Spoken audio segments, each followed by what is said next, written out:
A very good morning to my dear students of class 8.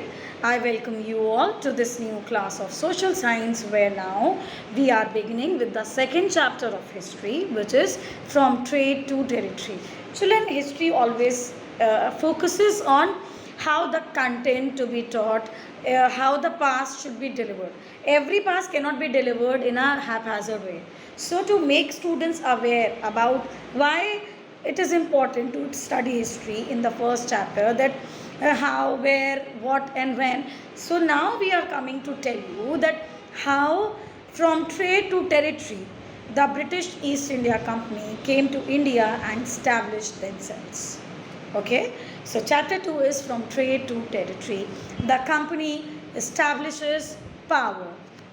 Now from trade to territory, in this chapter we will see that how the company is establishing its power, children. Okay, in this chapter we will discuss that how East India Company entered into India for trading, became, but after some time they became the ruler of our country.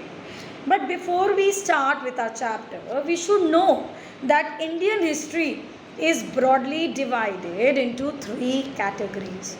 Okay, children, it is number one, ancient history. In ancient history, we talk about so many things, okay, such as civilizations, Vedas, dynasties. Then comes medieval history, second type. Then in this, we saw that how invaders came and settled in India and then they turned out to be rulers. Important dynasties such as slave dynasty, Tughlaq, Kutubuddin, Aibak, etc., Mughal rulers, etc. And comes the modern history.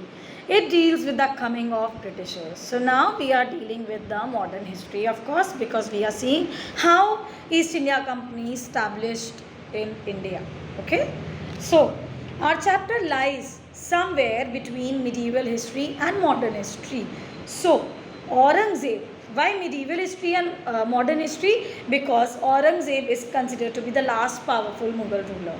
After the decline of Aurangzeb, the Indian rulers started getting weak, and Aurangzeb was one of the most famous ruler of medieval history, and he was very powerful Mughal ruler. His successors such as Bahadur Shah Zafar, Jahandar Shah, etc., were very weak rulers. So we can say that Aurangzeb was the last powerful Mughal ruler. Note it down somewhere, mark it as very important question. I have been asking this so many times and this question comes so frequently, that name the last powerful Mughal ruler. Most of the children write Bahadur Shah Zafar, but the last powerful Mughal ruler was Aurangzeb, because Bahadur Shah, Shah Jahan and Jahandar Shah, Bahadur Shah were not that powerful as Aurangzeb was. After Aurangzeb's death, Mughal ruler was automatically on the way of its decline, right? So we can say Aurangzeb was the last powerful Mughal ruler. He established his control over a very large part of India, but after his death in 1707, many Mughal governors, who were then known as Subedars and big zamindars, established their own small kingdoms. Thus, Delhi lost its position of an effective center.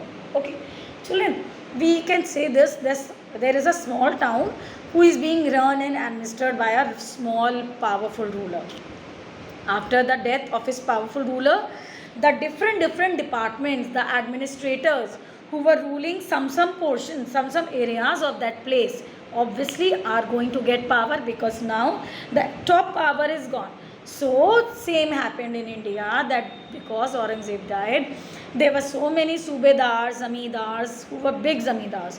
They started settling themselves as small kingdoms and their kings. Okay, so this is all about the introduction. After that we will see that now we come to know what exactly was going on in the 19th century when British East India Company was about to enter India. Alright, by that time, slowly but gradually, a new power known as British started emerging in India. And now the question arises, children, why Britishers came to India? How East India Company, a small trading company, became the paramount power or the ruler of India.